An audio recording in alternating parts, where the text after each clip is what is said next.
4 மணிக்கு பாருங்கள், ஒரு சங்கல்பம் கொள்ளுங்க. 4 மணிக்கு பிரம்ம முகூர்த்தம், 3:15 ஆரம்பிச்சிடும் பிரம்ம முகூர்த்தம்.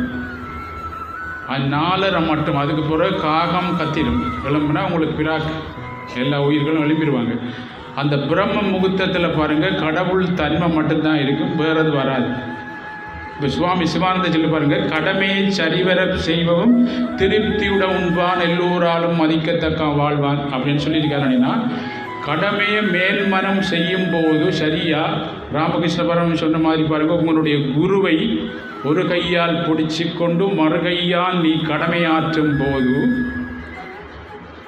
உன்னுடைய மனதிலிருக்க கருமாக்கள் அப்படியே தானாக கலண்டரும். 2 கையாலையும் உன்னை குரு பிடிச்சிருவார்.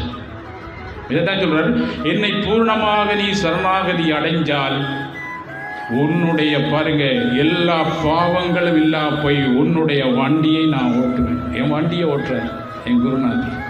அப்படித்தான் பேசுறாரு.